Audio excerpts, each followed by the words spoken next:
We are live Oh, on the internet. sweet. I got that notification, that push notification. Notification squad. Oh, snaps. All right, right now there is no viewers. We'll find out if they roll in. Oh, Oh, still says 0 viewers. there's 37 waiting here. 37. Okay, good. Ooh, the chat is lit, man. What's going on? Oh, man. I saw someone saying Jason's fault. I hope I didn't do anything terrible to some people. Uh-oh. They already got.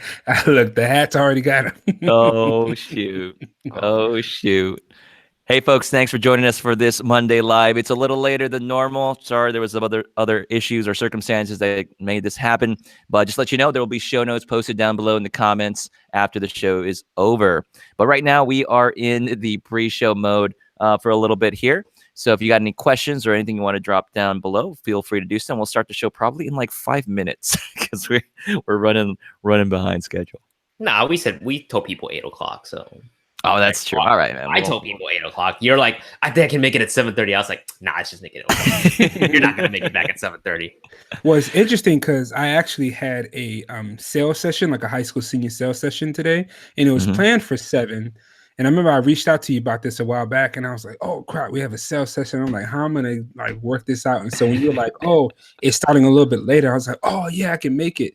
But then what happened was the client, the mom, usually with high school senior sessions, you know, the girls are really excited about the sessions. The moms, for the boys, the moms always plan the sessions, and the moms handle everything. Yeah. And you know, the kid, he had like football practice and stuff, and the dad works in Seattle. And so like, you know, hey, you know, we're gonna spend a good amount of money, but we can't come. They will be able to make it today because of football practice, and the dad couldn't make it. So they reschedule, and they was like, can you just send us the gallery? Because normally we do in-person sales where we look over the images. But we was like, oh, we'll send you the gallery and you can take a look, and then we'll go over and see, you know, what you want to buy. Because she's like, yeah, we're gonna pay, we're gonna spend money. And I'm like, okay, great. Well, if you know what you're gonna get yourself into, then that works out. So it all worked out. Got it. Nice. I was just like, I went out for a walk. I was like, this is great. Catch the sunset when I go out and just relax. Maybe we should make Monday Live 8 p.m. I don't know. Just ask the crowd if they're cool with an 8 p.m. Monday Live. Actually, it would help in a lot of situations. Actually, now that you mention it. All right. Who's a fan of pushing this Monday Live to 8 p.m.? Because it's going to be 11 p.m. for some folks out there. Yeah, it's going to be later for most people, but I don't know. Yeah. We'll see. Oh, I see 8 yes. I see Jason says no. Jason. Oh, man. Jason has spoken, man. Fathom Rocker, we just started, man. It's all good. We just started. Yeah. You guys aren't late. No one's late. Yeah. Danny's late, but, you know. Oh, thanks. New, I right? appreciate that. Michael says yes. I would tag the shooter says he'd be asleep. Oh, man. What's up, Vic? Eli? Froggy First? You know, Froggy First just started the channel. Froggy First? Yeah. Nice. On that YouTube game, finally. James Parrish. Michael Maestro. Tag. Do whatever you... George Liam says 7:30. That might be a good middle ground. Yeah, that's a good compromise. 7:30 is a good compromise. 7:30. Yeah. Well, technically, for us, 7:30 is when the show actually starts. That is true. If we just cut out a good chunk of it, I mean, it'd be 7:30. That's true. Let's see. I wish it was darker. Like you guys said, I got so much light. I wish it was darker because I got like one of those LED lights in the back, but it's too light, so you can't really see it. But it's like a yellow light back there, but it's not working. I'm trying to go all in. Oh, Good, man. The Nikon yellow.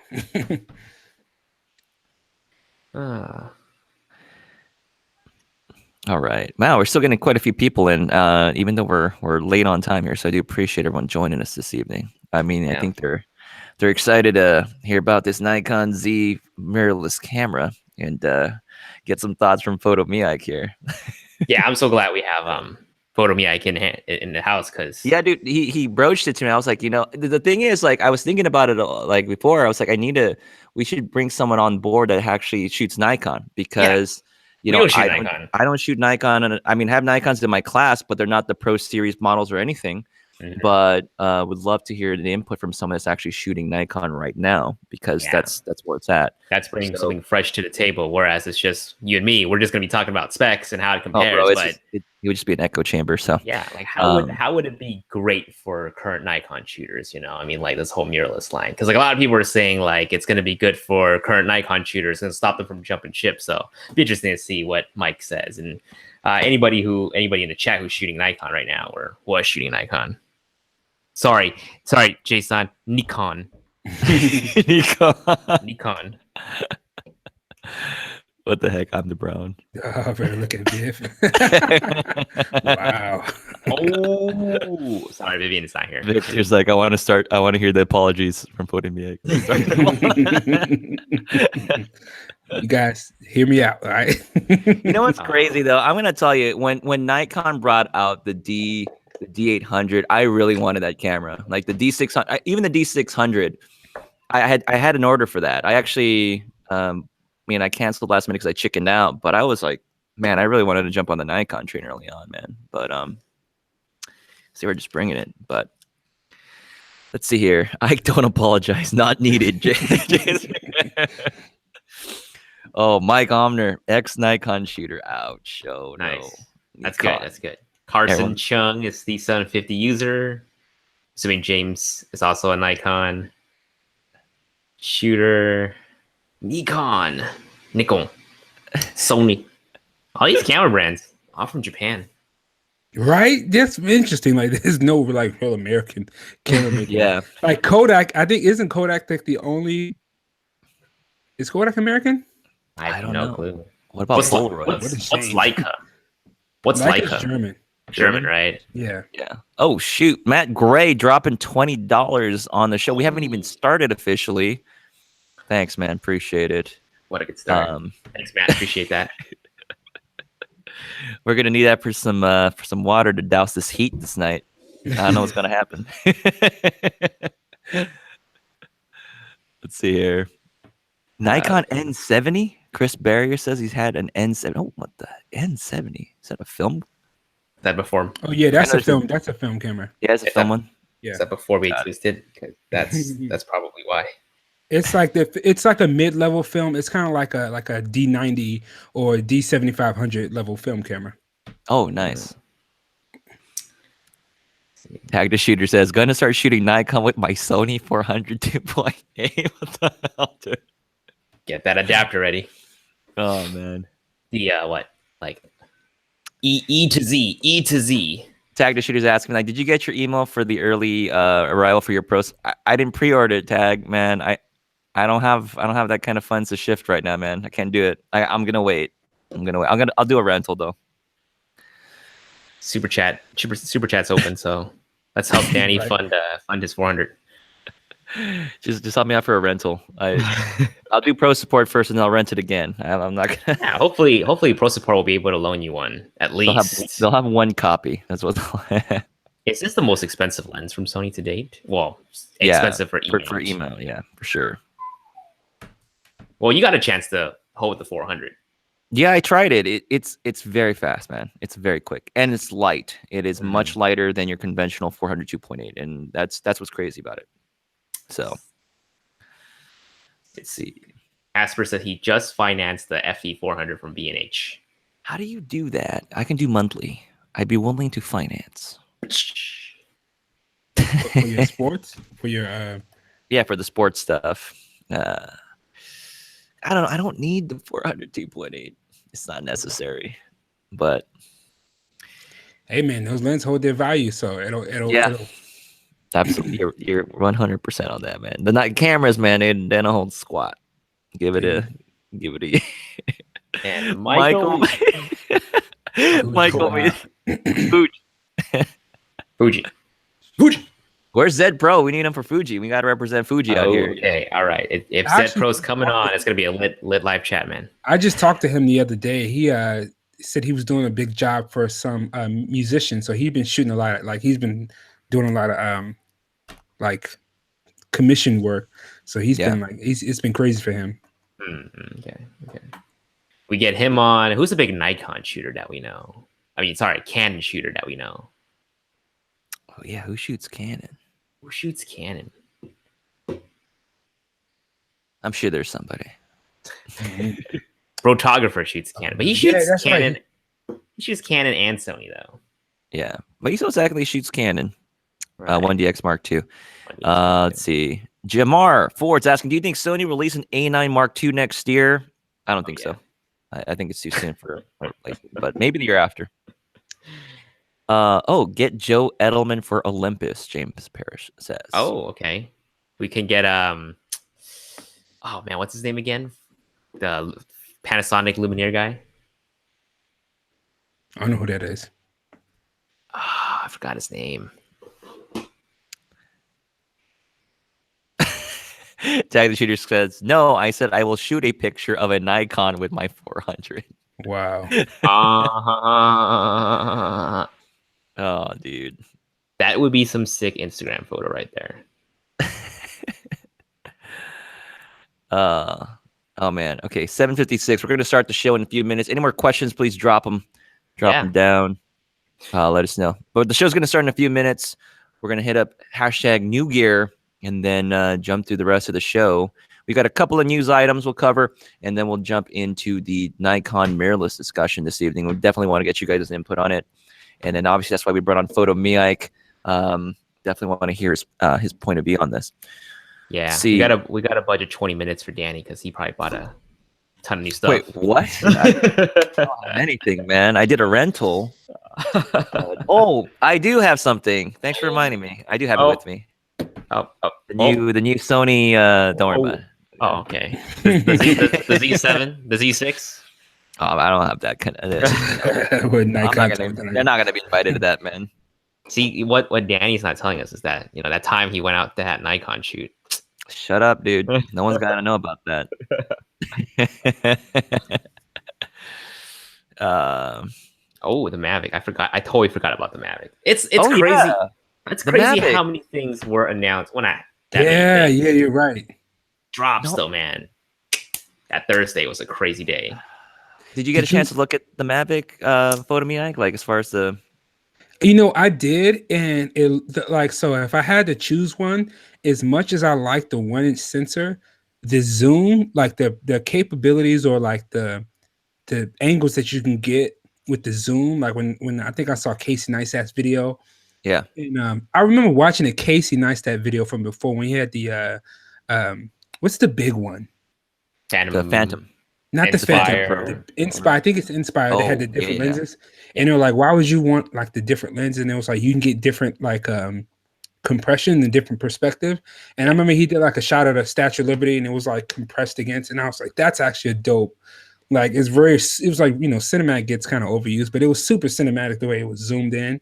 And so I was like, man, the zoom could make for really cool like film making capabilities. Like if you were like doing video of a car, you could like zoom in and have it more compression. So I was like, man, the zoom seems like the one I would get over the 1-inch sensor. Yeah, and there's a really cool effect too when you're zooming in and moving into your shot. Yeah. Vertigo effect. Mm-hmm. Is that what it's called? I forgot the name. Is it Vertigo? Yeah, or Dolly.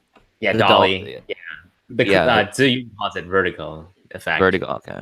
Yeah. There is a name for it though. Yeah. Yeah, it's interesting because a lot of people are saying they want to get the zoom, which is I'm just like. Right, yeah. You think like why when you want the 1-inch sensor, that 1-inch sensor, but man, that zoom, they really like made it hard for people because it's like, why did you give us two really good things? So someday it's just gonna be combined into one zoom and 1-inch sensor. Yeah, but I actually plan on getting another Mavic Air because even with everything, like I like the compactability of the Air. I like how it's so small. Was that the one you crashed? Yep, it is. It is the one I crashed. Yeah, Chris Barr says, hold up. Both you and Jason were in NYC just before the Nikon event. Tell the truth. What? Dude, what are you talking about? We weren't in New York. That's crazy. Yeah, we were never in New York. I don't know what you're talking about. Folks, it is 8 p.m. Pacific Standard Time here on the West Coast. We're starting the show an hour late. It's all my fault. But I am definitely glad you guys are joining us for the live show. It is Monday Live. So we're here with Jason Vong, and we got our guest this evening, Photo-Me-Ike, who is going to unravel this Nikon mirrorless monster with us today. Yeah. And just to let you know, the show notes will be posted down below if you're wondering what the heck is going on the show this evening. And we're going to first start off with our usual topic, hashtag new gear. Let us know what you picked up this week and last week, because obviously last week our show was just like, it didn't go well. Let's talk about that actually. In the history of the worst Monday live show, I don't know. Is that our worst, or was the one when we were on our phones? I was just thinking about the one on the phone. Who remembers the one from the phone? That's like almost like what, a year ago? Holy that was that.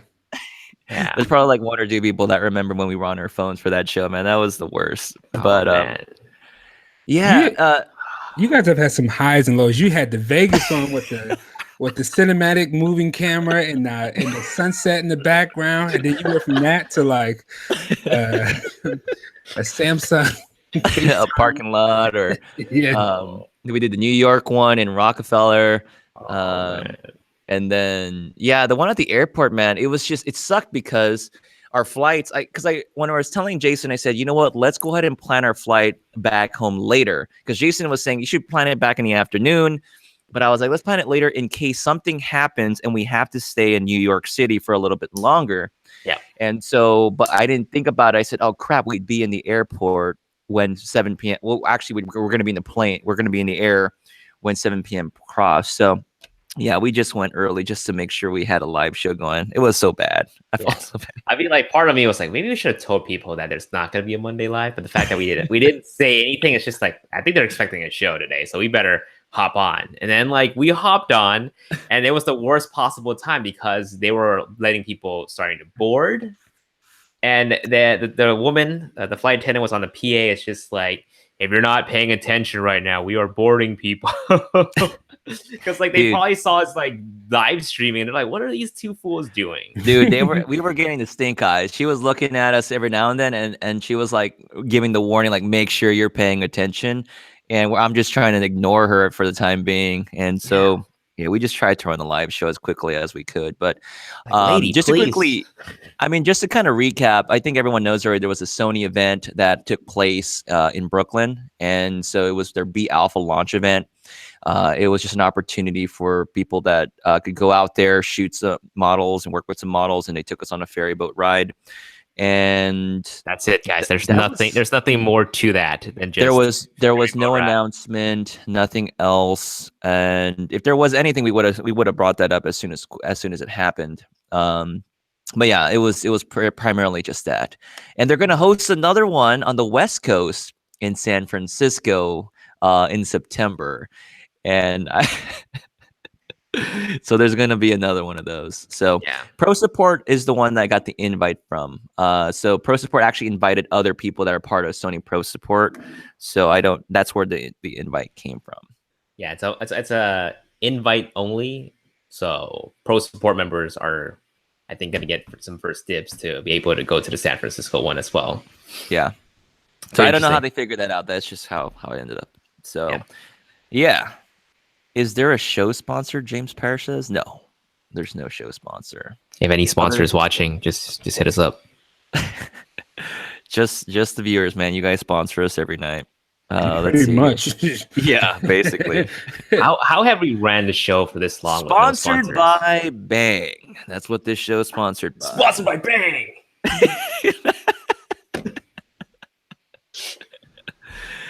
Oh my gosh. Yeah, I think I saw that video on the hybrid couple when Vivian was like, "Why are you drinking that? You're ruining your life." And it was like, it's bad. Danny is the one who introduced me to this drink, and I'm pretty sure it's a placebo effect. But I always tell myself and everyone else, like, I just work so much better after I drink one. Like, I can crank out 10 videos if I drink one Bang. It's insane. I got a lot of work done. I always get a lot of work done. So what's in my camera bag? So I got my mic, my Bang. Oh, no. But real talk. There's a photographer. His name is excuse me, Jim Gardner, and he would always drink Rockstars all the time. And I remember I took a picture like making fun, and I had like a rock star on the side and one in my bag, and then one in my hand, because he would always drink rock stars all day. So that was kind of funny. I'm sorry, Jason, man. I wish I didn't get you hooked on that stuff, man. I don't know. I mean, like if you didn't, I probably wouldn't make like 12 videos this month. So all right, man. We got to jump to our new gear stuff. right, so let's do it. Jason, you got anything new on your end there that you want to share? Quite a bit, and I'll just go through this really quickly because I do want to get into our topic of the day. But got the Peak Design, new Peak Design bag right here, the travel line. Sent this to me for review, and I'll be going to Cuba in a couple of days. So this is going to be my travel bag for Cuba. It's huge, man. It's 45 liters. I remember seeing Danny's Peak Design 30. Yours like 30L, right? Yeah, it's 30L. That thing is massive, but this thing will make you look like a Ninja Turtle. This is. You got to put it on right now, man. Jason, you got to try and put it on right now. I can try. Actually haven't put it on yet. Let me see. Hold on. Oh, he's doing a bag haul. Okay. Like one of those beauty YouTubers. I just want to like take some reference. Okay. I don't know. Can you guys see? Yeah, we can see it, man. This looks so ridiculous. You're packing your luggage in that, right? Hold on. My earphones got caught. I'm guessing he's gonna just take that as his one bag. I don't think he's taking that song was a bad idea. There we go. All right, Jason, is that gonna be your solo bag, or are you gonna take other bags to Cuba? This will be the solo bag, actually, aside from our luggage for clothes, because this whole thing is gonna carry gear. Oh wow. Yeah. Well, that's it for me. Photo-Me-Ike, man, you got anything around the corner? New gear. I have stands, Sony.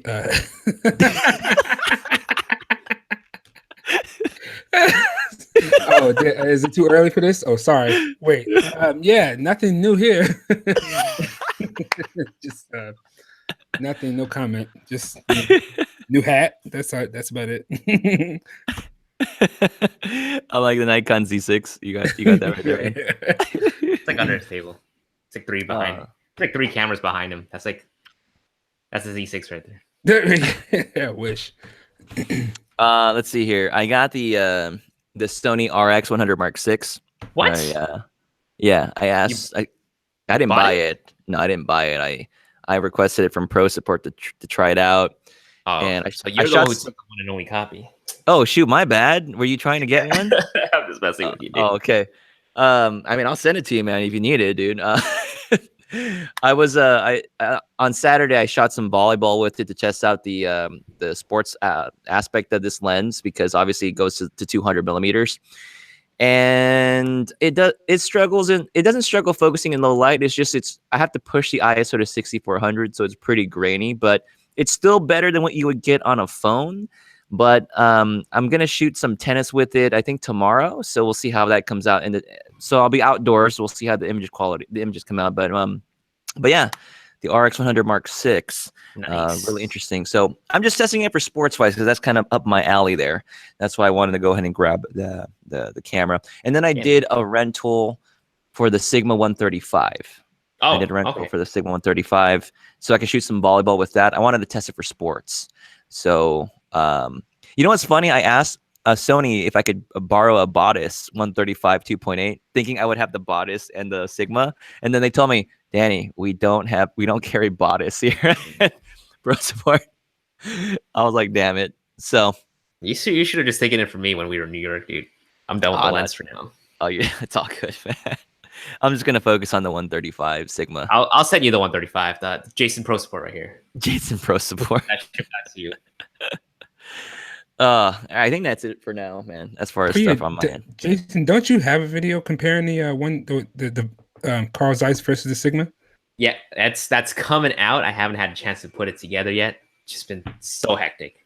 Come on, Jason, you got that bang, man. Just bang out the video. All right, don't worry. So just take another one for today. I'm not at your level, Danny. You drink like 3 bangs a day, dude. I can only do like 1 a week. I'm on 2 right now. It's all right. I'm on 2. I was at 3. I knocked down to 2, and over the summer I was off of it for the most part. So, bang addict, dude. Oh. And get through a day All right. without one at least. All right, let's see what I don't know if anyone's got some new gear here. Let's see. Oh wow, dude. okay, A lot of We new got quite a gear. bit. Yeah. All right, here we go. Here we go. Mike Homer, new gear, Suray K30X ball head. Nice. All right. Matt Gray, new gear, 27-inch iMac. Not the iMac Pro, Matt Gray. Come on, man. I'm the Brown, new gear, Sony FS5 Mark I with the raw upgrade. Oh, okay. All right. right. What's the decision between the Mark 1 and the Mark 2? Let us know. Yeah. Bao Win, new gear, nabbed the Tamron 2075 and got it in 2 days after ordering. Very nice. Hey, did you get it from like B&H or Adorama? Where'd you pick that up from? Victor Cologne, new gear, DJI 2 Zoom. It comes in on Wednesday. That's pretty good. I mean, DJI did their announcement, and the stuff's coming out now. I think that's pretty good. Well, that's because they already had. I think they already had the stuff available. It's just they pushed their press launch like a little bit after. Remember, like they delayed their presentation like 2 weeks.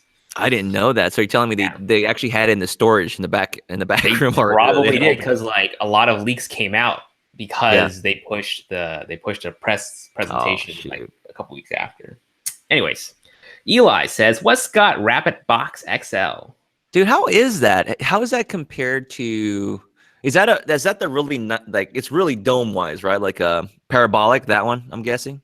Photo-Me-Ike, do you know about that one too? The Westcott Rapid Box XL, the Westcott Rapid Box. It's like a big. I think it's like a big. It's very parabolic, right? Yeah. Like very... Well, no. I don't think it's parabolic. I think it's similar to what's the Paul C. Buff one? Because Paul C. Buff makes like a 48 or 47-inch one. It's kind of similar to that.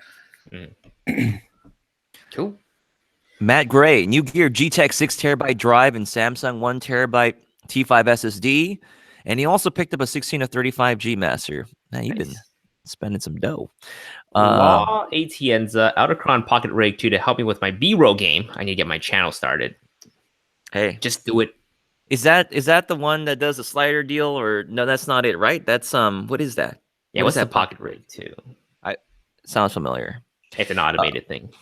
Fathom Rocker, new gear, Falcon X SO28 TD LED Pancake Light. Okay. I've heard of that, I think. Maybe. MJ Adams, new gear, Sigma R24 millimeters. Nice. Eli M, new gear, rocking on 12mm f2. And Maiko also coming in with that DJI Maverick Pro 2. Oh. Awesome. No. Broke now. Alex Animal, new gear, Super 73 LLL JK. I might get it in 4 months for delivery. Let's see here. Joey Webb, new gear, 5518 for my 6000. Now just saving up for the A7 III to get the full potential of the lens. Awesome. Wait. Creative Film says I shot 2 Bang promos. Oh. Talking about the drinks, right? Okay, good. Hey, you ever need models, testimonials, you know who to go to. Jeremy. Fully endorses it. Jim Penn, hashtag new gear, Nikon Z8. Wow, Jim. Interesting. I didn't know they came out with a Z8. Pulling our leg here, Jim. All right. Let's see here. Jim's in 2020. We're in 2018. He's ready.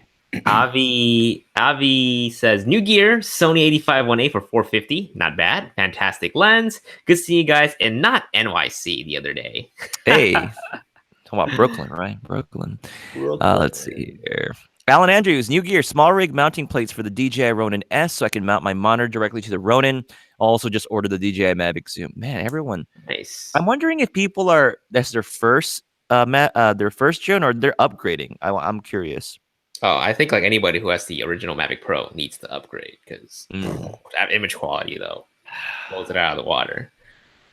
Dre 100, new gear, Mavic 2 Pro combo, Polar Pro Cinema Series Vivid Collection ND filters, Peak Design 5L Sling, 64GB micro SD, and three cases of water and 20 cans of spam for Hurricane Lane. Hey, you gotta have that spam.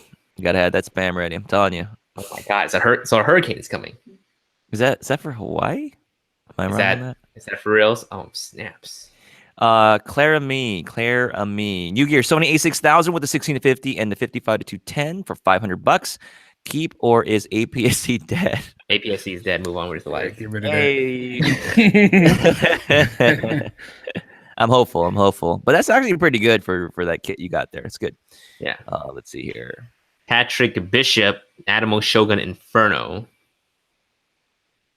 That new one's not out yet, the Ninja 5. That's not It's coming out this month, I think. Oh man. Or I have sorry, a pre-order, but I'm wondering. James DeGuide, New Gear L bracket from Three Legged Thing.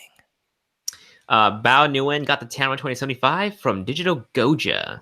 Are you getting your Tura bag as well? that's the one. That's the one that gives you the Tura bag, right? Digital Goja. Hey, we had somebody at the meetup bring an Altura bag. I feel bad now. Oh yeah, there we go. That's what's up. I'm a Jedi, bruh. Hashtag New Gear A6500 Sigma 16mm and 30mm 18105 f4 and kit lens was 18. Wow, you got a lot of APS-C is definitely not dead for you. I'm a Jedi, bruh. Hey, there was a 6,000 sale, right? 6,000 kit lens with the 55 zoom for $500. That was a pretty sale. That's a pretty bomb deal, man. $500 for 2 kit lenses. It's insane. Yeah. But APS-C is dead. What am I talking about? Jinwoo says New Gear Mavic 2 Pro. Diana, New Gear Canon M50 Creator Kit for $550. Use surprisingly enjoyable. Hey, Diana, how could you, man? How could you? Canon does a good job with their setup, man. I thought we had understanding. Let's see. Oh man, let's see here. Andy Garcia, New Gear Peak Design Side Light Camera Strap Crane 2 Wasabi Z battery. Nice. Jeez.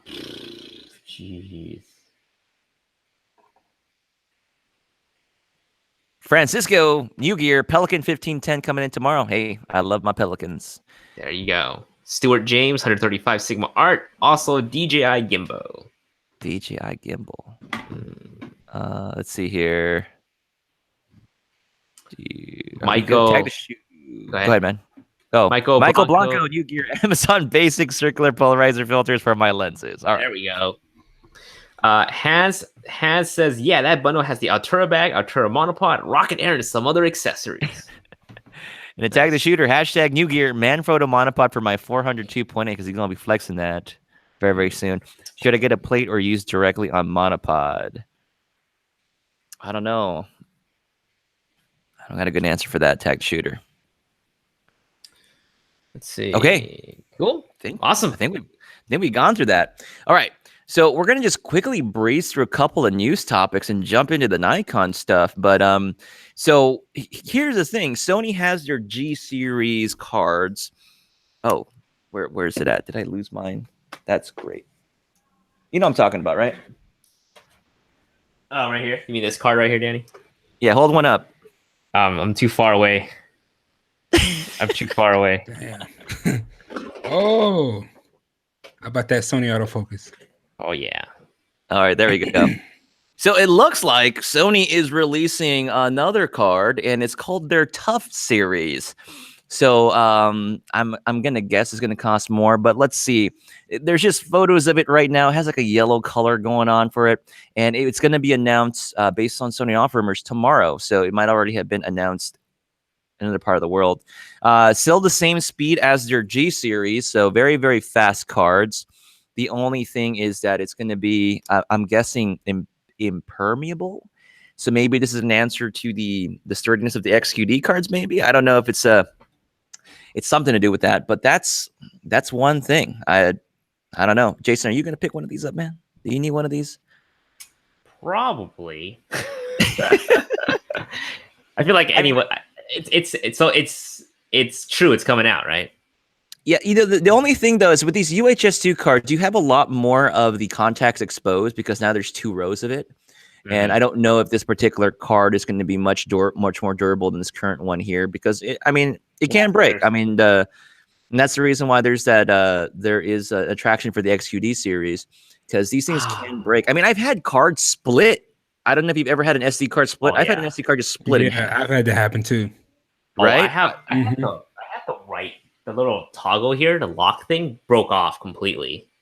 Yeah. the read and write. That thing broke off, dude. So I don't know. Yeah, But for the most part, I don't think I would need something like that just because, like, I don't know. Never had any issues aside from my Lexar card that kind of broke, but all my SanDisk have been fine. I feel like anybody who's like a travel type of photographer, anyone that deals with like a lot of sand, maybe that tough card is for them. Yeah, I'm just curious to see what they're going to say about it as far as like what it's capable of doing. But yeah, I mean, like I said, I'm just curious to see because I'm looking at the photograph right now. There's actually no clip here. Like the little yellow thing you were pointing out earlier, Jason, it's not there on the picture. It's useless. So I mean, does anyone even lock their cards? I mean, I have a classroom full of SD cards. They get broken. They split in half. This little thing disappears sometimes. So kids are just like popping them in, popping them out of computers. So SD cards are, they get used. So sounds like you need your school needs those cards, Danny. We're not. I'm not going to use my budget for that. What about Photo-Me-Ike? You see yourself using a tough card? Sure, a tough card. I still got a CF card right here. That's the true tough card. Bro, is that 4 gigabytes? 4 gigabyte, baby. Oh my god. Dude, I still have my 16 from when I had the 5D Mark III. Yeah. No, the 4 gigabyte on the Nikon D700 will get you about 250, I think, shots because it was 12 megapixels. So that was D700. That D700. My god, that was. I really wanted that like a few years back, maybe like 5-6 years ago, because the prices were dropping, and I really wanted to, because Nikon had some really good options with their screw motor mounts, like their long telephoto lenses. Oh yeah. I was like, that is, because I was getting the sports stuff, and I was like, man, this is much more cheaper than going through Canon. And the D700 popped up on my radar, but yeah, I was always interested in that camera. I love the images that I saw from that camera. That camera is legendary. I swear, like if my D700 wasn't broke, I'd probably still be using it, to be honest with you. Yeah. All right. So tough card. What else is on the list? Okay. There's a I don't know if a lot of folks care about this, but there is a Samyang lens 85 millimeter that's going to come out soon, I guess. There's some sample images, but an APS-C 85 millimeter Samyang manual focus prime lens is being released from Samyang. I don't know how much interest is in there, but you're going to get about a 135 millimeter field of view in terms of not real focal length, but that's the field of view you're going to get. And yeah, I don't really have a whole lot to say about it until we get about the cost yet. Cost wise, man, there's no cost on it. I'm gonna guess it's gonna be around $300. They got to keep it low. They got to keep it low. I don't know, man. I'm gonna keep telling people to steer towards 85-1.8, man. This the Sony, right? I think if it's around 300, I would usher people to just save up and see if they can go for the 85 1.8. Totally. And then finally, there's been updated rumors about this mythical APS-C, because obviously APS-C is not dead yet, apparently. The A7000/6700, whatever name you want to call it. So some more info has come out about that as far as potential announcements at Photokina. So they're saying it'll probably be out at Photokina, and that they're going to have not only announced an APS-C, a high-end APS-C camera, but along with a high-end lens as well, I believe. So all the folks that have been asking for a much better lens, we might see that for APS-C come around, along with this high-end APS-C camera. And as far as like all those features and specs, we've talked about that before on the show. There's nothing really brand new. I think we all kind of know what we want in the camera. Whether we're going to get it, we really don't know at this time. But Mini A9. If it's a Mini A9, I am gonna buy 5. No, I'm definitely gonna be interested in that. So I wouldn't doubt it, man. You mean you have like 5 6300, so I have 3 with access to a 4th one. So I'd probably sell a couple off and try to add 1 or 2, but I don't know. We'll see what happens with that one. So what do you guys think about like that in general? Like, because Nikon has the D500, which is like a baby D5, and Canon had their 7D series. Like, would you want to see Sony come out with like a robust I guess, quote unquote, pro level APS-C camera. Jason, your thoughts before I? Jason's just like, yeah, he thinks so. I No, think no, so. because like the A7 series started out as kind of like a prosumer camera, but just like that RX 100, they put so much features in it that you can use it for more stuff, but they never like officially announced or came out with a body that would be like a D500 type of body or a 7D Mark II. Yeah. Like how I'm all for a more pro-oriented APS-C body because I the time that I did shoot with the D500 when I did a rental on it, I really like that camera. Build, handling, speed, autofocusing. And that was the whole reason why people thought it got paid off by Nikon like over a year ago. Oh, yeah. Because I was shooting with it. And I absolutely love that D500. It in terms of handling, it's different from it was different from Canon. You know, it gave a different feel from Canon. It's super robust. Like you put it in your hand, you're like, oh wow, and then like you hit the shutter and it's fast. Like that thing's. I'm like, whoa, this thing's like this is a serious piece of a camera. Yeah, and I definitely enjoyed it. And again, every time I use a DSLR, you get that mechanical feel. Mirrorless now, you know, it's kind of like I don't know if a good analogy is like electric cars versus motor. Yeah, no, that's a good point. That's a good point. Yeah, you get that really, and then when I was shooting with it, it gave that feel, and I was like, man, I really love the shutter, the feel, and everything. And I don't know if that's kind of the vibe people are getting as we get into the Nikon Z cameras, or keeping that same feel that Nikon has with their cameras, especially the mirrorless. That's why I kind of want to get a chance to play with one to see what it's like. But I definitely want to see a more prosumer oriented APS-C camera, though. For sure. Yeah. I think a lot of these, like, you're talking about like the D500, the 7D. I think like a lot of it is like, as a photo camera, it kind of gave that like sports feeling, right? But for like a video camera, it's almost essentially the same. So for me, it's kind of like, I'm just saying like the 7D and your D500 in terms of like photos, it has that edge, but in terms of video, it didn't really have that edge. It still gave you the same video specs as like T3i or like the 5D. So I'm thinking like the A7000. The only thing I'm very like curious about or really want for it is like the 4K 60 as like a video shooter.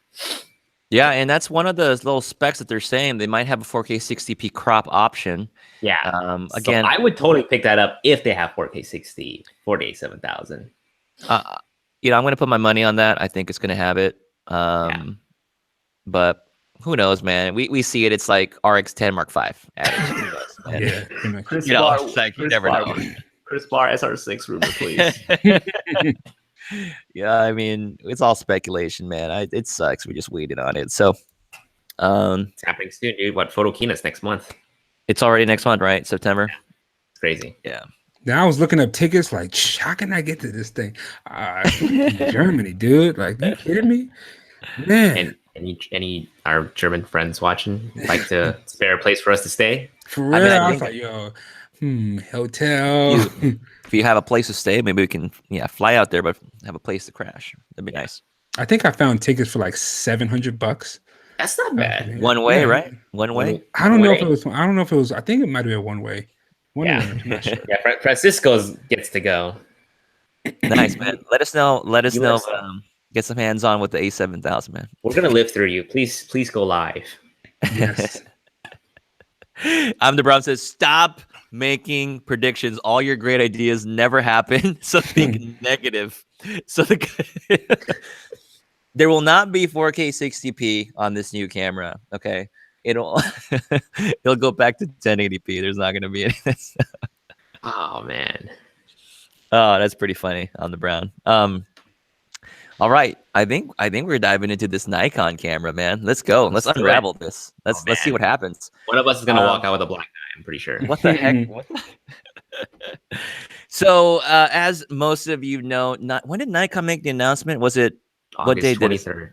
Thursday. What day was that? Yeah. Thursday. Yeah. So Thursday was the announcement. I was asleep. I was knocked out. I'm telling you, last week I was still dazed because of the New York trip. I came back. And I'm going to tangent real quick, but Jason, remember I told you I got back home 3 hours later. I was at work. I was like, I was done. Anyway. Yeah. I texted you. I was like, are you alive, dude? Dude, I was so tired. I'm dead serious. I felt like I could have crashed, but I waited and, I tried to get some rest. But, okay. So Nikon announcement Thursday, it drops. Photo-Me-Ike, you did a live stream. Oh yeah, I was excited. I was, I had So, popcorn. I was like, all right. confetti, So like, this is come how I'm on, gonna frame guys. it. So when you were going in there, you didn't have a whole. Did you kind of have like an image of what you wanted to get, and then when the announcement happened, was there things that hit or miss for you, and what was your initial thoughts after the specifications came out for you as far as what the camera offered? Well, so I follow. There's a site called Nikon Rumors for those of you who may or may not know. I know because so there's Sony Alpha rumors, and then there's like mirrorless rumors, and then there's Canon rumors, and there's Nikon rumors. So I've been following this camera for a long time. So I was seeing the specs, and I'm like, okay. They're like, oh, supposed to have phase detect, autofocus, and this, that, and the third. And so I was like, okay, cool. This will be really cool. Just pretty excited. Then the announcement comes and. Oh, well, I should talk about the lead up because Nikon announced like these videos leading up to it. Now, I'll be honest with you, the first video that had me like, I don't know, was when I saw the one with Brandon Wolfenstein. Yeah. Wolfenstein or whatever his name is.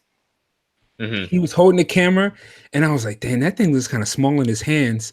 Oh, crap. Was it the one with the low light that was really dark? I'm not sure because it was like they had all these different photographers, and one guy was like, "Oh, I can use all my f-mount lenses," and then okay, he was like, "Oh, I like using it. Like it's such a great." And like everybody's talking about how like fun it is to use, but nobody mentioned anything. But what I noticed was like it looked really small in Brandon's hands, so I was like, "Dang it, it's gonna be small like a Sony." Crap. Like I was just like, "Dang it." So then the announcement happens, and like everybody else says, the announcement was trash. It was pretty a bland announcement. Like I would give Sony one thing, like Sony knows how to announce an event or drive up hype. Like these guys are really good at announcing stuff. But I want to ask you, man, I don't ever feel like Nikon ever does announcements like this all the time, do they? Like it doesn't happen too often. I remember, was it the D850 came out was it just almost all over last year? Over a year, right? The D850? I could have sworn it was a little over a year. Yeah, so it's interesting because Sony has, if I give a little history because I've been following before Sony, most camera companies just had their events and they just came out with a camera, and they might do like a small like a press event for like YouTubers. Because I remember a long time ago, I think I saw like Kai and those guys at like a Nikon event or like a Canon event. But they like Sony was like really the first company to really like make a big deal about their cameras coming out. And so since then, I think Nikon has tried to like fight that. And so they did some lead ups to the D850, but of course it was their 100-year anniversary. So that was kind of part of it too. And then they did this thing for the mirrorless because, I guess they realized that like, everybody's like, oh, mirrorless is the wave. And Sony is creating an atmosphere to where like, hey, this is our new camera. It gets hype. It gets all kinds of press.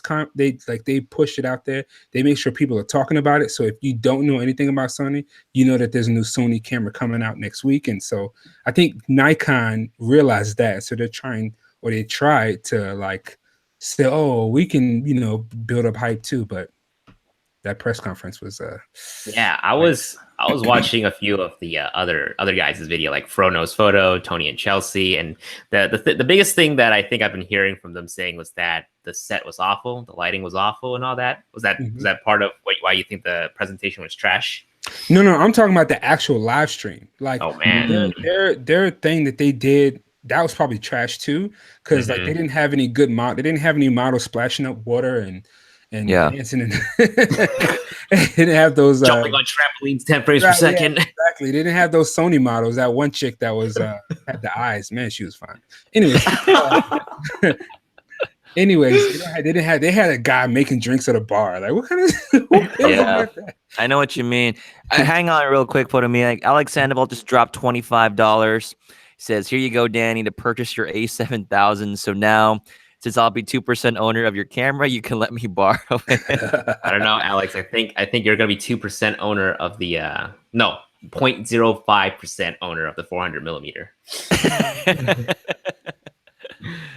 Yeah, thanks, Alex. I appreciate it, man. You know, you are right. I remember you talking about the guy with the bar, the bar. I remember like a lot of the photos you were doing. That guy was tossing it in and around. It's just like just none of that stuff is interesting or cool. Like I remember Sony had the event, and I think it was the A7 III or A7 R3, and they had the dances on top of the building in New York, and then they had the one where the girl had the red flowers and stuff Yeah. around her. And then they had the Yeah. one where they had the big buff guy with the hair, and I was like, oh, that's nice.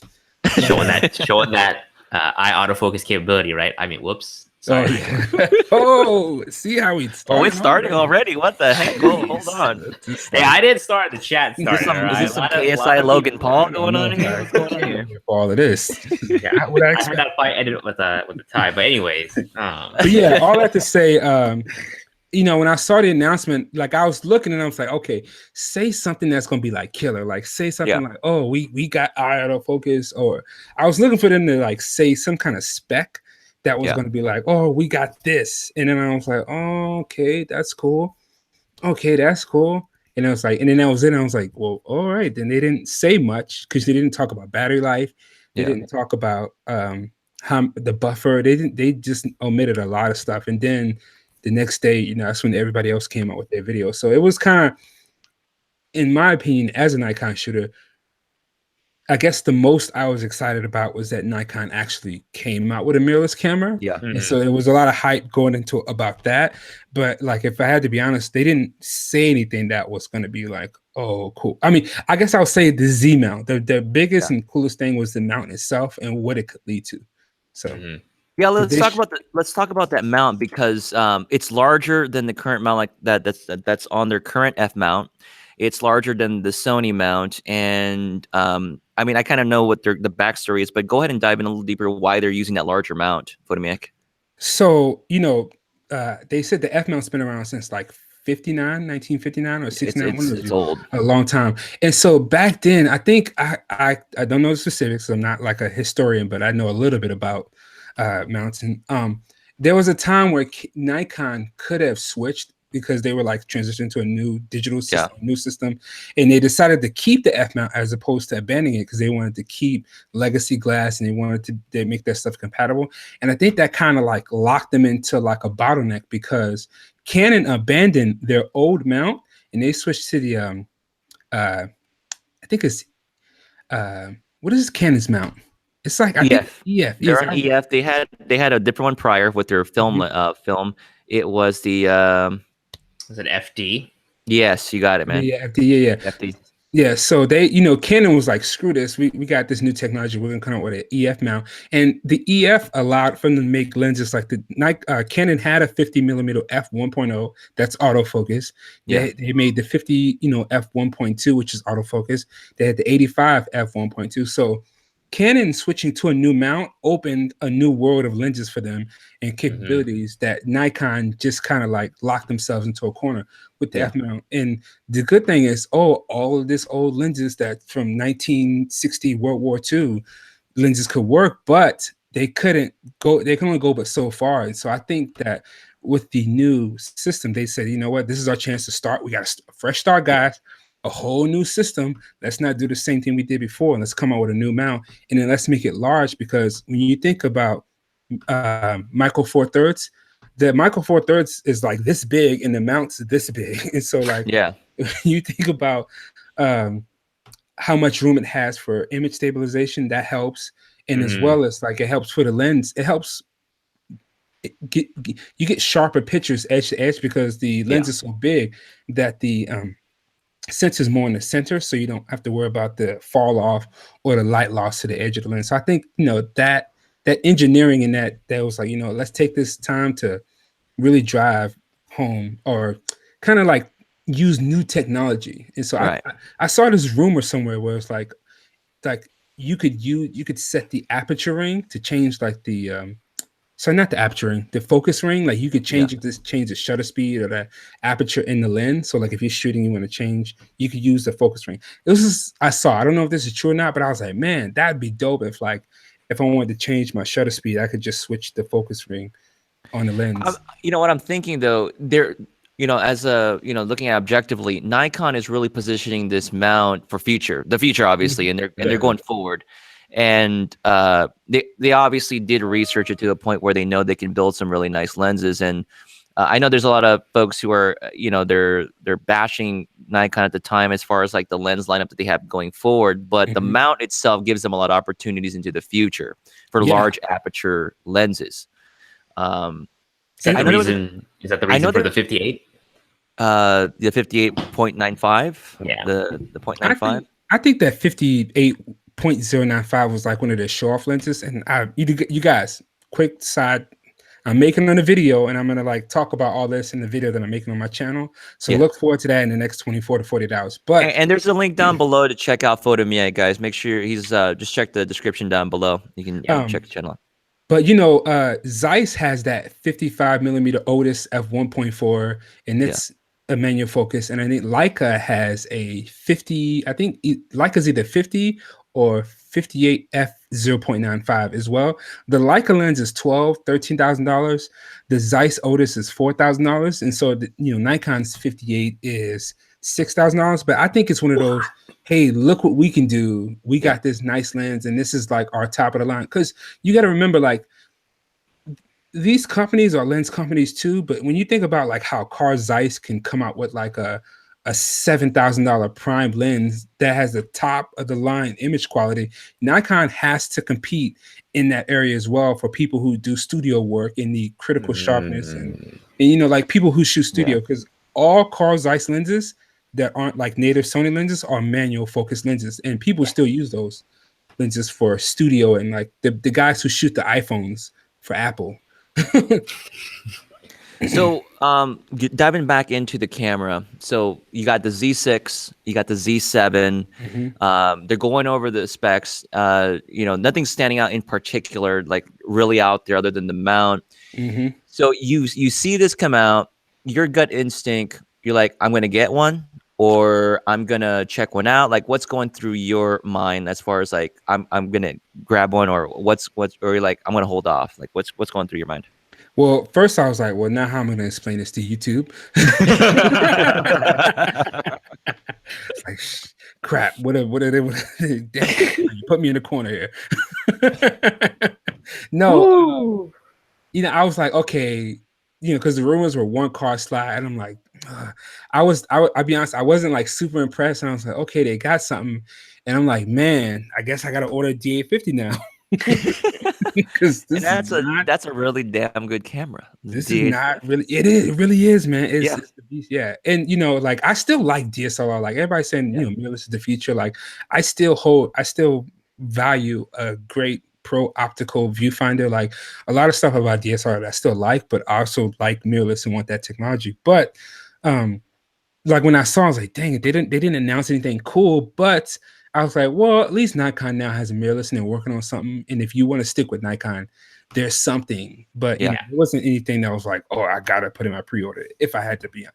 For me, now and what I talked about in my video, it's like I can think of people who this camera could work for. Like for instance, my wife. Like there's people I know to be like, oh, this camera would be great for them because they could use it and they don't care about the stuff that we care about. But as a tech head, like as somebody who, sees the value in cutting edge technology. Okay. Next question. Hey, something we're looking at the positives here. It's easy to say negative things, but something I noticed they were saying about the camera, and I do agree with them on this. Like on the Sony, on the EVF, it's not like the most clear thing out there when you're looking at EVF, but I heard that folks who are looking at the EVF in the Nikon camera, it actually looked really good. Like the EVF was very, very sharp. So that's something I do want to check out. I don't know if you caught wind on that Photo-Me-Ike, but they were saying, the EVF was very crisp in that in the camera. It's funny because they were like, well, what's so great about the camera? It's got a new mount and it has a really nice EVF and the touchscreen is really good. And I was just like, okay, like, you think about like when you say, so what do you like about her? She makes a really good potato salad. It's like, oh, okay. She makes up the bed and, she cleans. It's like, oh, so it's like that. Yeah. But I would say like that, the stuff that they did, the stuff that, like you said, the positives are really positive. Like when you think about the fact that Oh, I also will say that when I looked at the stream, when the guy who made the little time lapse video, he's like, "Oh, Nikon has autofocus, and I didn't need to rely on manual focus because it tracked it." I got really excited about that because I was like, Okay. finally, Nikon has reliable video autofocus. And so now, because like before this came out, I seriously was considering getting an A7 III for video work because I'm like, Yeah. I need a better camera for my YouTube videos, and I bought a Panasonic a G85, which I own, but I was like, dang, I would like to have better autofocus. And at $2,000, you can probably get it unused for cheap. Like this would be a good system to look into. And also doing hybrid, like at weddings and stuff. If I wanted to incorporate video, like I think David Osler, he's in here. David Osler had a picture that I saw, and David was shooting a wedding, and he had a camera. I think he had a Nikon on a gimbal on a tripod, and he was shooting at the same time. So he was able to shoot and just do video. And I was like, that's crazy that you. I was like, that's Dude. genius. You can David also a true hybrid shooter, dude. Dude, Right, I yeah. love So it's like instead of like shooting and then flipping to video and then getting like, if I could just shoot my first looks like this and just Dude. and know that it was going to track it, like that's. So I was like, man, okay, I don't have to buy Sony for video now. I can stick with Nikon for video. Dude, I I'm forgot. really curious. Honestly, I'm really curious to see more tests about the compatibility with their mount to see how well their F mount lenses perform. Obviously more tests needs to be done on those, but that's really exciting. You can definitely transplant a lot of those lenses that Nikon already has going forward and not have to jump right away to their mirrorless stuff. And that was another thing, like their adapter, their lens, because everybody was worried about, oh, the adapter's not going to work as well.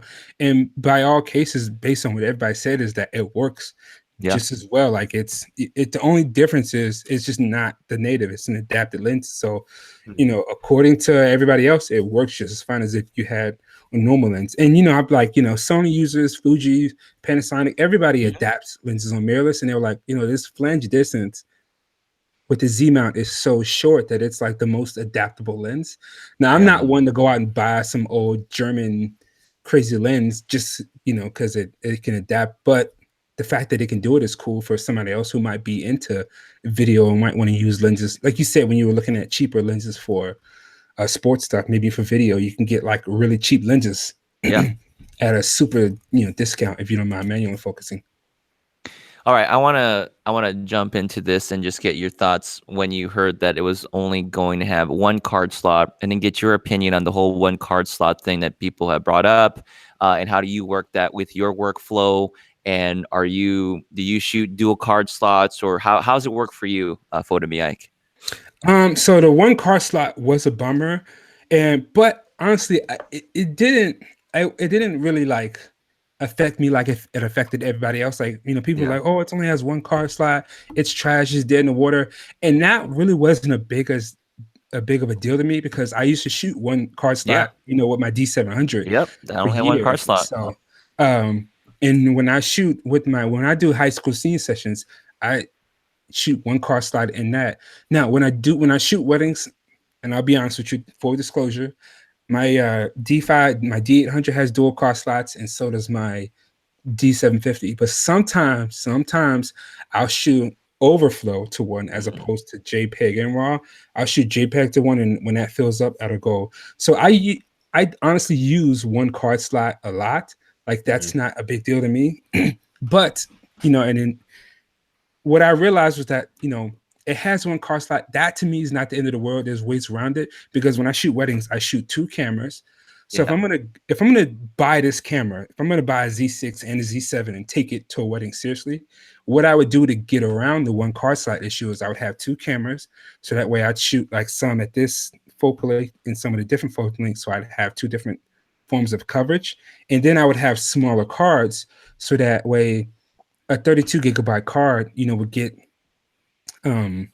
maybe 200 images as opposed to putting like 3,000 images on a 128 gigabyte card. Because I've never had a card failure happen, but I have deleted card images on accident. So and I've had I had a wedding that I shot and I lost a portion of the wedding, just because we had overwritten the card on accident, and then we couldn't find it, and we didn't back them up properly, and then we ended up having to pay back half of the wedding.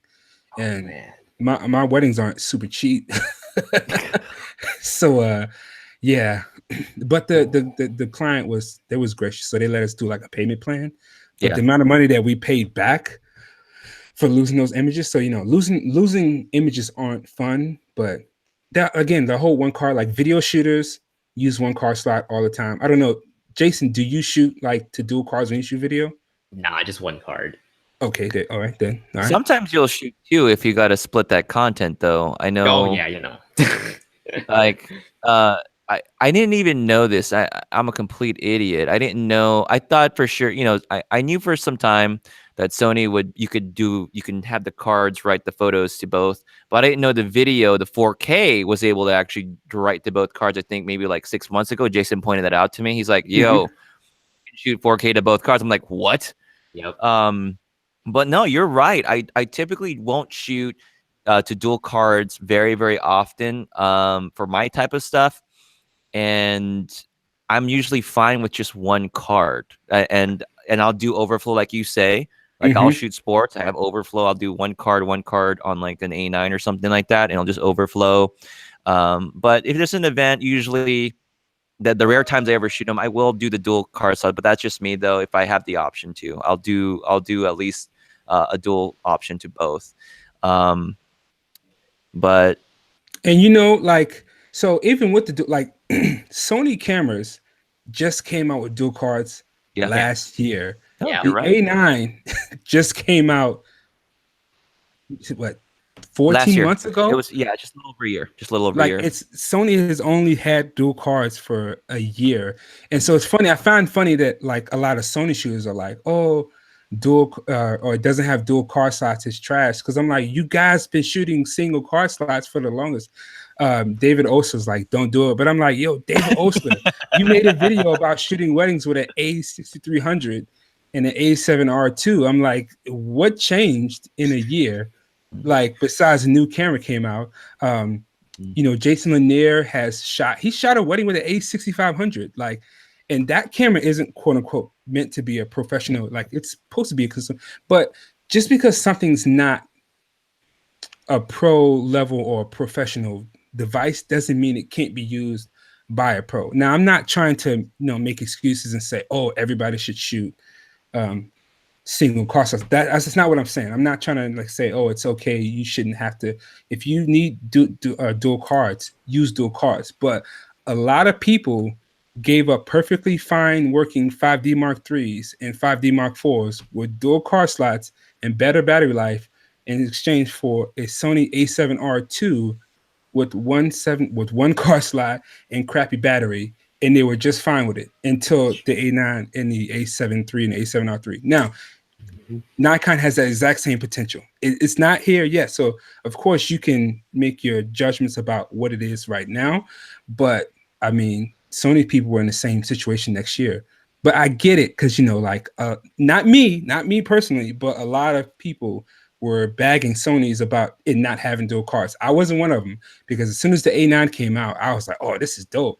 I was more concerned about a more robust build quality and accurate autofocus and stuff like that. And like, the A7R2 only did 5 frames. Like, I would criticize those features, but then once the A9 came out, I was like, well, that's great.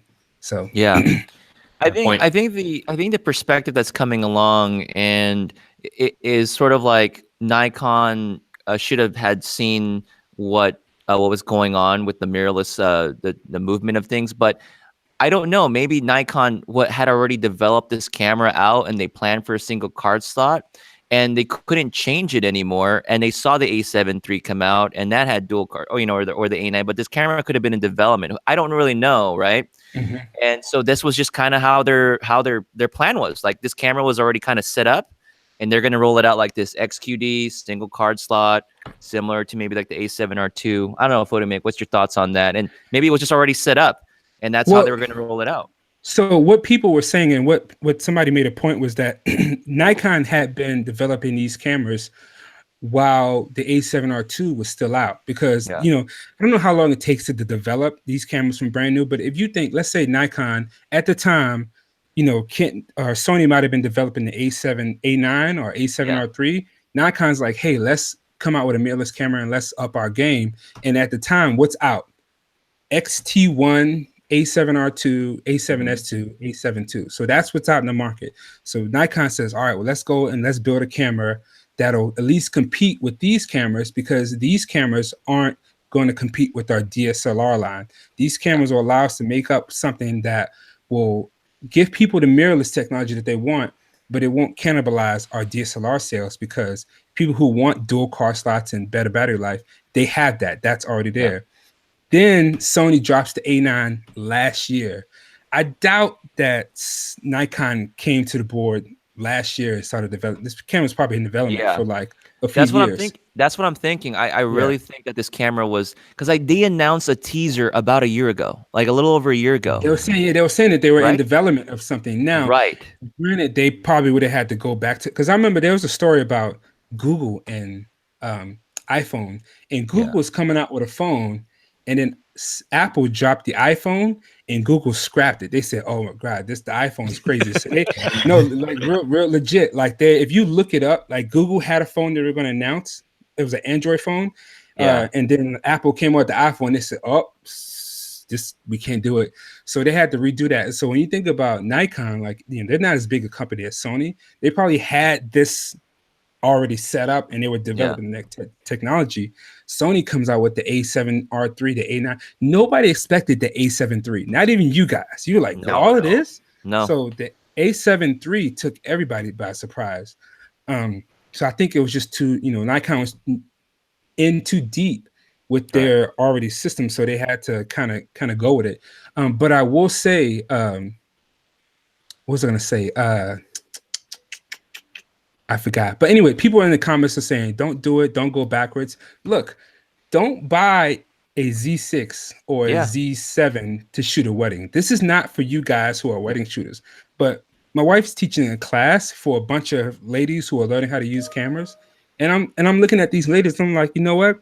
They barely know how to use the focus on this. Lady had a 5D Mark III.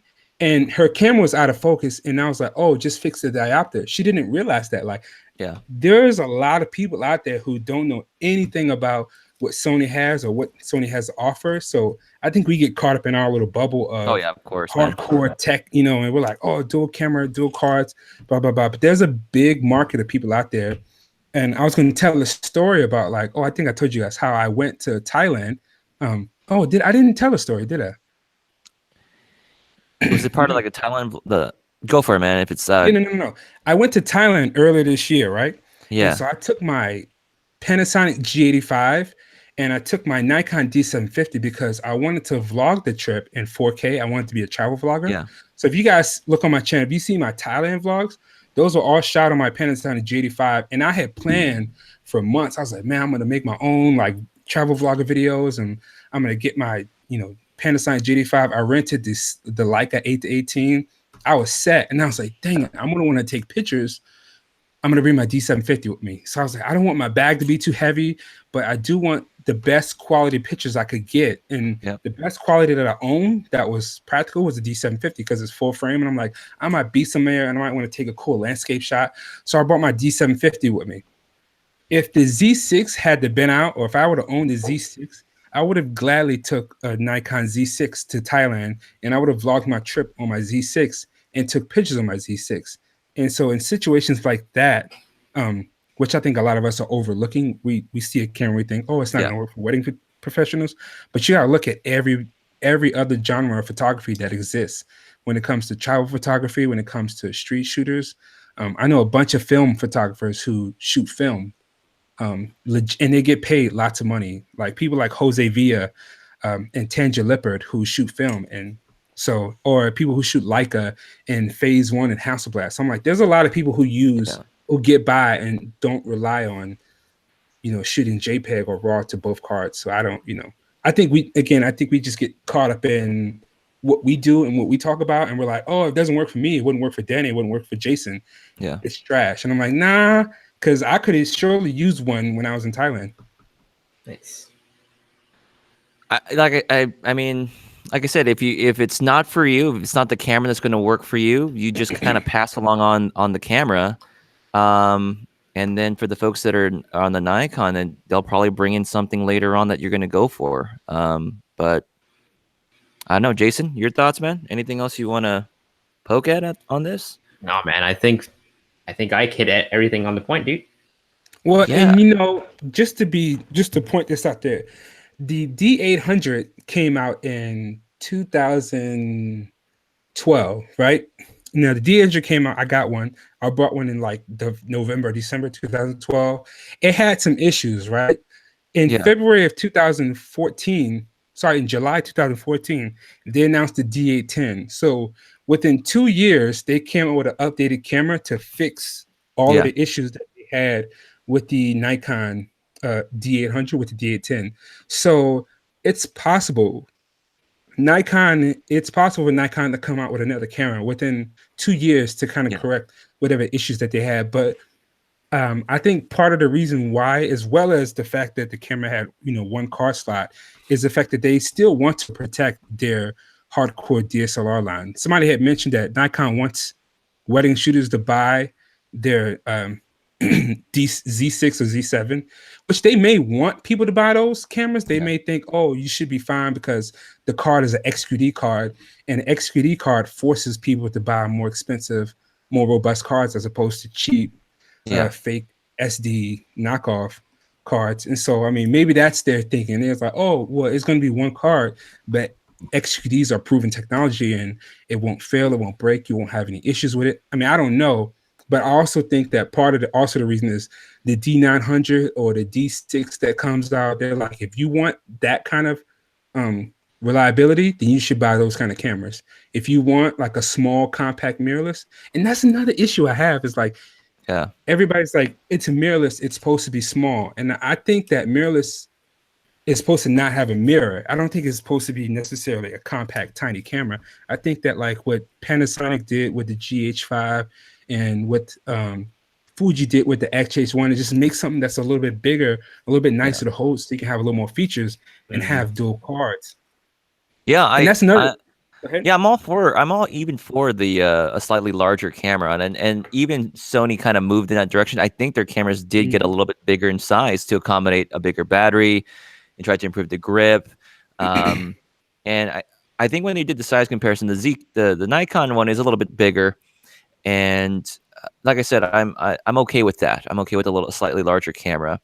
And Photo-Me-Ike, kind of rounding out some of the topics. And if you were the one sort of giving the announcement for this camera, what would you have wanted to have seen in this camera, in the Z camera? Like personally for you, when they made the announcement, what particular features would you have wanted to see come out from them? If there's anything in mind. So I think for me personally, I would have to be like in the boardroom to kind of see like, okay, who are you guys making this camera for?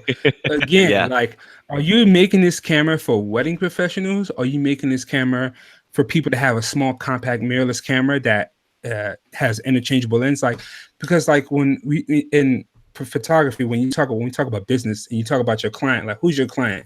Is your client somebody that shops at Walmart, or do they shop at Macy's or Nordstrom, or what's the one of them high class shop? Like what is your client shop? Like what kind of car do they drive? Same thing with cameras. Like what kind of photographer do you envision buying this camera? Do you envision like a portrait photographer or just somebody who wants mirrorless technology? Because then that goes into like, well, do you choose XQD card? Because XQD cards are bigger, so the camera's gonna have to be bigger if you're gonna put 2 slots in. If you do XQD and SD, the camera's gonna have to be bigger regardless. If you use 2 SDs, it can be a lot smaller. I looked, because I was looking at the camera, I was like, how could they fit? But then when I looked at my D750, the battery slot is right here, right? Yeah. So the battery goes like right there, and the card slot's right here. So I'm like, the SD card goes, it's right there. Obviously, something like this, as big as this is, wouldn't have fit in something this size. So I think they just you could say they chose the wrong format, like they should have chose SD instead of XQD. But Yeah. I mean, if you're a company who kind of put your investment into XQD and you're like, this is the card we want to use, and in the future go to CF Express, you kind of got to make a choice. It's like, so, but I mean, for me, like it would have been nice to see eye autofocus as much as I don't need it or rely on it.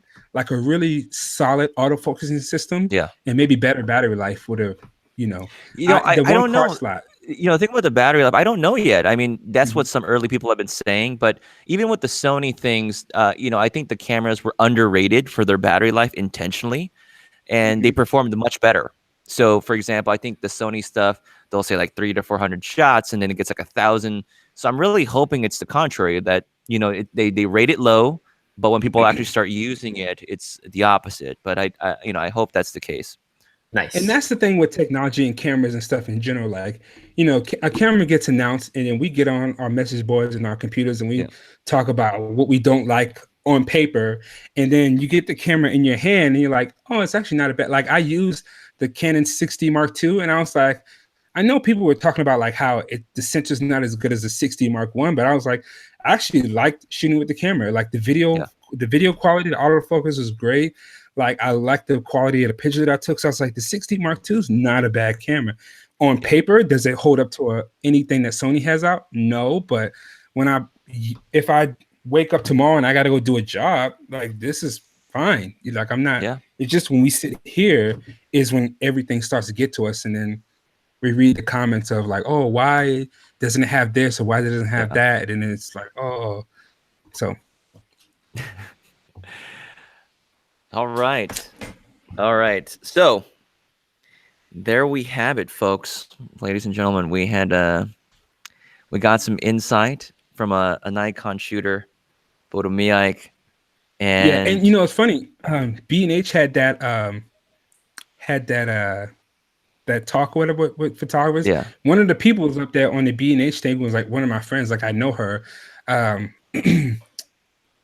The lady that they had on the announcement, the stream, Tamara Lackey, she said that they reached out to her like 6 months ago. It was like, yeah, 6 months ago, Nikon reached out to me to ask me or somebody reached out to say if she wanted to like do a thing for Nikon's new camera. So like they test these cameras way before, like, so this stuff was in stone. Like it's, it's but I do plan on getting a Z6 myself. So there you go. I like when I think about like I have cameras with dual car slots, I have everything I need. Now I would want a mirrorless, and because the Nikon system already works with my Nikon lenses, I can get me like a nice little mirrorless camera. And when I do like portrait sessions, I don't need dual car slots I don't use dual car slots for portrait. I just don't. Yeah. So like when we do family sessions, we don't use dual car slots for it. So it's like perfect for that stuff. The only issue in my business where I make money at that it might interfere is weddings. And in that case, I would be like a little, and that depends. Like if somebody said, hey, if Kanye and Kim Kardashian came up to you and said, hey, we want you to shoot our wedding, would I pull out a camera with a one card slot? Probably not. Not at all. That's true. I'd take some, like let's just put that out there. I'd be like, you know what, I'm gonna shoot JPEG and to both. But in general, like outside of wedding photography, for me, it's fine. All right. What's more important to me is fast autofocus, a great buffer, and great battery life. So there you go. So you're gonna put a pre-order in soon then, Photo-Me-Ike, or you've already got? I don't ever pre-order stuff. I like to just go and buy it. So my local camera store here is doing an event on September 6th. So I'll try to get some hands-on usage with it, and I'll do like a follow-up video, and I'll like give my impressions on like what I think about the autofocus and the lens system as well. And then because the Z6 doesn't come out till the end of November, so oh shoot, it'll be a while before isn't the Z6 coming out the end of September, or is it? I think it's coming out after. Oh, coming out after. Yeah, Z7 is September. Z6 is November. So I actually, because I don't need the high 24 megapixels, and I still want the D850. Look, I think it's gonna be good. I mean, definitely get a chance to make the video on it. I'd love to hear your input because I mean, you've used Sony, you're using Nikon. I'd love to know. I've used, and that's another thing. Like, a lot of people online will talk about, you know, these cameras and these specs, but like I pride myself on being like somebody who likes to use everything and give like a fair shot. The only system I haven't used is Olympus and Fuji. Every other system I've used. No, that's not true because I have a Fuji XA2. On YouTube, I haven't used, but I've used the Fuji in general in life. So I'm a tech guy. I like technology. I like gear, but I also appreciate art. And so like, you know, people say, oh, it doesn't have autofocus. Like it doesn't, but I don't need that. Like I've been doing just fine without it. Yeah. All right, we're gonna go ahead and wrap it up. Okay, so there you go, guys. There was our interview and talk with Photo-Me-Ike. Thanks again for joining us on this stream and kind of just going over this camera and just really getting a chance to talk over all the information that's coming out and getting perspective from someone that does shoot Nikon. And by the way, shoots Sony. Yeah. And shoots a little bit of Sony. So be on the lookout for, it is refreshing. And be on the lookout for a video. Make sure there's a link down below to his channel. Make sure you check it out for his review in the future that comes up on that. And anything that we can look forward to from you guys coming up in the next few days or weeks. Jason, we'll start with you.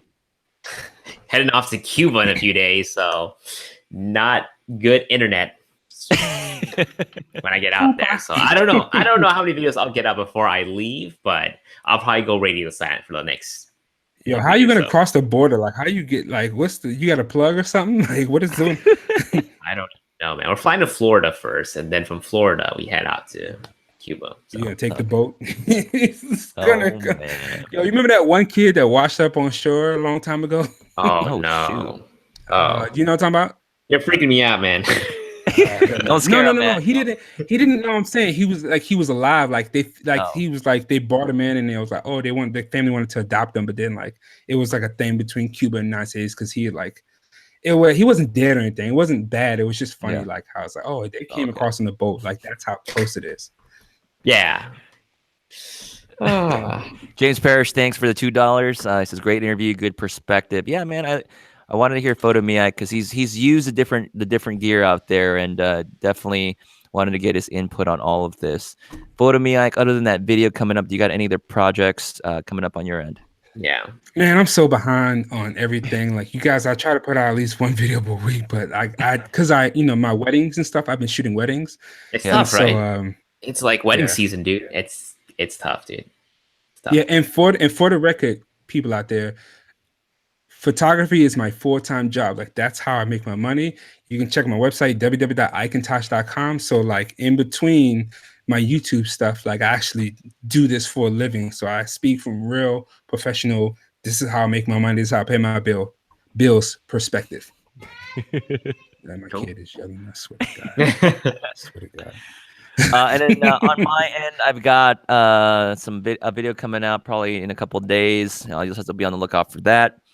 And folks, thank you again for joining us this evening. I know it's a bit later than normal. Don't forget to drop a like on the video if you appreciated this video and this interview. And again, show some love to Photo-Me-Ike. Check his channel out. He's got some really good stuff. Does a lot of live content, shooting live portrait sessions. Make sure you do check him out there in the comments or the info section down below. And that's gonna do it for us, guys. Cool. Yeah. All right. I got to get home soon, guys. I got to drive out. I got a 30-minute drive, so I'm gonna catch you guys later. Bye, man. All right. Peace, guys. All right. Let's start talking about that new camera's coming out.